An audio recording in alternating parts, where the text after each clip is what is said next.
Welcome to our latest geopolitical update where we dive into the complex and evolving situation in Eastern Europe. Today, we are examining French President Emmanuel Macron's recent statements and their implications for the conflict in Ukraine. In a recent interview with The Economist, French President Emmanuel Macron did not rule out sending French troops to Ukraine. This statement was made under the condition that if Russia breaks through Ukrainian front lines and Kiev makes such a request, the issue would legitimately arise. Macron's interview followed a keynote speech where he starkly declared that Europe is mortal and could die, citing the threat posed by Russian aggression since its invasion of Ukraine in February 2022.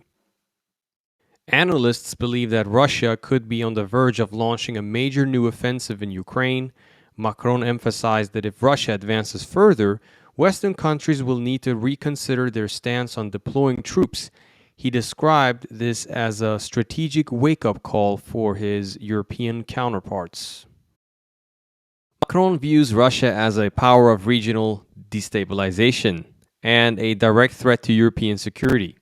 He stated if Russia wins in Ukraine, there will be no security in Europe. Who can pretend that Russia will stop here? What security will there be for Moldova, Romania, Poland, Lithuania, and others? The red lines surrounding Western military support for Ukraine have continuously shifted.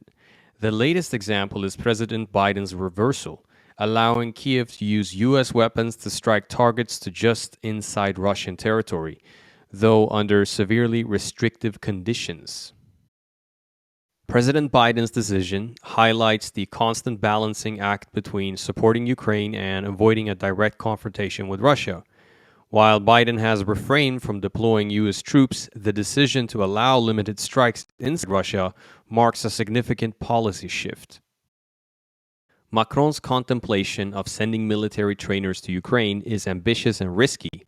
It reflects a strategy of keeping the Kremlin uncertain about Western intentions. This strategic ambiguity aims to shift the burden of risk calculation onto Vladimir Putin.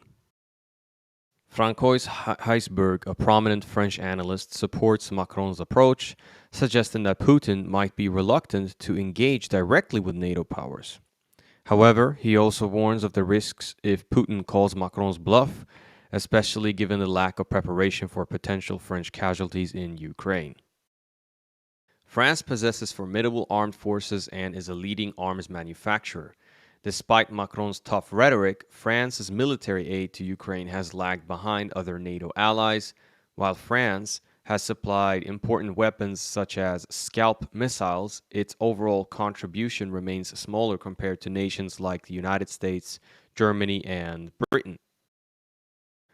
Reports suggest Macron might announce his plan to send military trainers during the 80th anniversary of D-Day, highlighting Allied unity. However, this move could also underscore France's isolation if other NATO allies do not follow suit.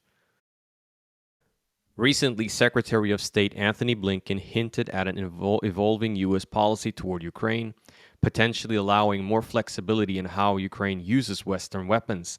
This shift is driven by the worsening conditions on the battlefield and the strategic need to defend key Ukrainian cities like Kharkiv. Meanwhile, Russian President Vladimir Putin has suggested changes to Russia's nuclear doctrine, indicating a possible broader use of nuclear weapons if Russia's sovereignty and territorial integrity are threatened. Polish Foreign Minister Radosław Sikorski recently made a significant claim during the Ukraine Recovery Conference in Berlin. He stated that Russia might be storing up to 100 nuclear warheads in Kaliningrad Oblast, which is only about 260 kilometers, 160 miles from Warsaw. This revelation coincided with Russia starting the second phase of exercises simulating the launch of tactical nuclear weapons, with Belarus announcing its participation a day earlier. Kaliningrad Oblast is strategically positioned bordering NATO members, Poland, and Lithuania. Sikorski emphasized the proximity of Poland to Belarus, a key ally of Moscow, which reportedly hosts Russian tactical nuclear arms. He suggested that this situation means an attack on the European Union could be quite likely.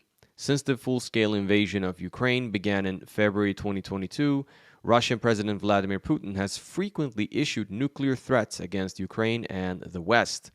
Although these threats have not yet been realized, Russia continues to conduct public exercises simulating the use of tactical nuclear weapons. In response to these growing threats, a White House official indicated on June 7th that the United States might need to increase its deployment of strategic nuclear weapons, considering the rising threats from Russia, China, and other adversaries. Dmitry Medvedev, the deputy chairman of the Russian Security Council, recently stated that Russia could supply weapons to any U.S. enemy in response to Washington's support for Ukraine. This comes after Russian President Vladimir Putin mentioned during the St. Petersburg International Economic Forum that Moscow is considering ways to counter Western arms supplies to Kiev. Putin suggested that one option could be providing similar weapons to regions capable of launching painful strikes on Western facilities. Medvedev emphasized this shift in Russia's foreign policy, criticizing the U.S. and its European allies for their stance on arming Ukraine while opposing any support for Russia. Medvedev highlighted that if the U.S. is considered an enemy by other nations, Russia would regard those nations as friends, regardless of their political beliefs or international recognition. He expressed the desire for the use of Russian weapons by these third parties to be as devastating as possible against common adversaries, including sensitive facilities of countries supplying arms to Ukraine. Medvedev concluded by expressing satisfaction in seeing successful strikes involving Russian weapons against shared enemies, underscoring the potential impact of this new approach on international relations. Now, it will be interesting to see who Russia will send these weapons to, if it will be, for example, the Sahelian alliance, that is to say Burkina Faso, Mali, and Niger. Iran, maybe they will send a nuclear weapon to Iran. They've already deployed nuclear submarines to Cuba, nuclear-armed submarines, so to speak, a nuclear-armed fleet.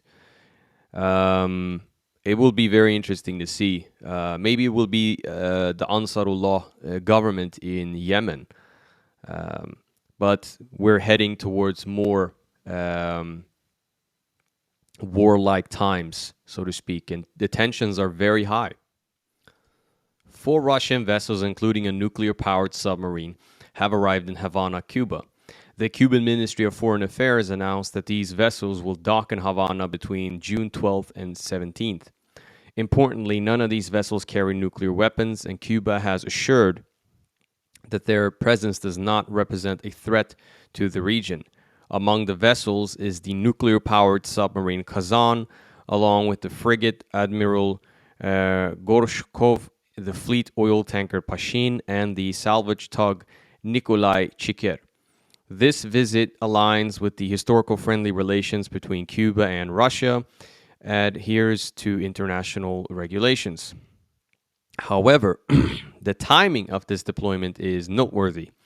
It comes amid rising tensions between Russia and the United States over the ongoing war in Ukraine.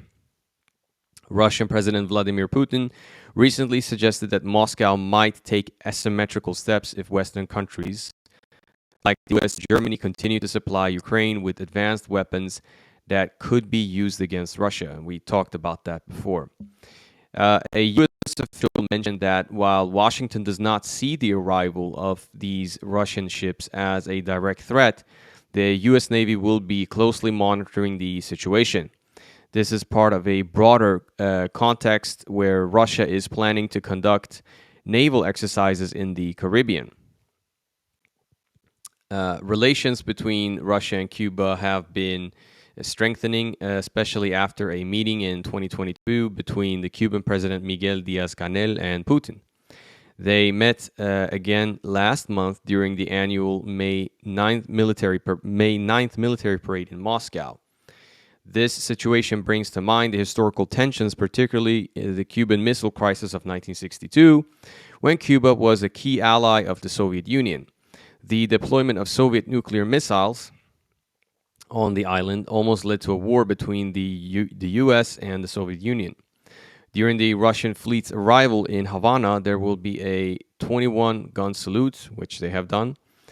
Uh, Mind you, the article is from Al Jazeera. From one of the ships, which will be reciprocated by an artillery battery of Cuba's Revolutionary Armed Forces. So this article was written last week, and they have arrived in Cuba right now. So they will. Today is the 15th of June, so they will leave in about 2 days if everything goes to plan. The NATO alliance has moved nuclear armed fighter jets to bunkers that are secure against nuclear strikes, and the Polish foreign ministry has advised their citizens to get out of Russia or something like that. This is what I heard from a other YouTuber called Canadian Prepper. I couldn't really find any articles when I was Googling it, but might be true. But the point of this video is to highlight the dangerous path of nuclear warfare and World War III that we're heading. Now, I personally believe we are already in World War III. It's just that we don't have a direct confrontation between the superpowers. But that is very close right now, actually, with everything that I have just stated.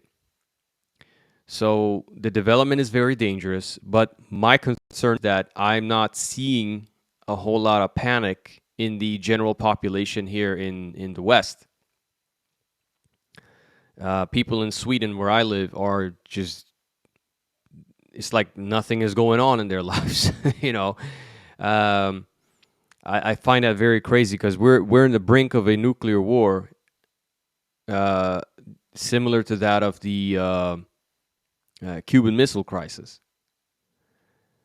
So I'm not an expert prepper. I'm not an expert survivalist. I've prepared a little bit, but I would most likely not survive a nuclear holocaust because I live in an apartment. There's not sufficient bunkers and stuff like that that could protect us from that type of fallout. And Third World War, you might survive because you can at least be drafted to the army, or maybe you can flee into the woods or whatever. I don't know. Okay, it's very hard to plan for these things, but yeah, I want you guys to be aware, and there should be some alarm bells ringing in your head when you see this type of news. So, but I want to thank everybody for watching and listening. Hit the subscribe button, hit the notification bell, and like the video if you like my content, and stay tuned for more videos.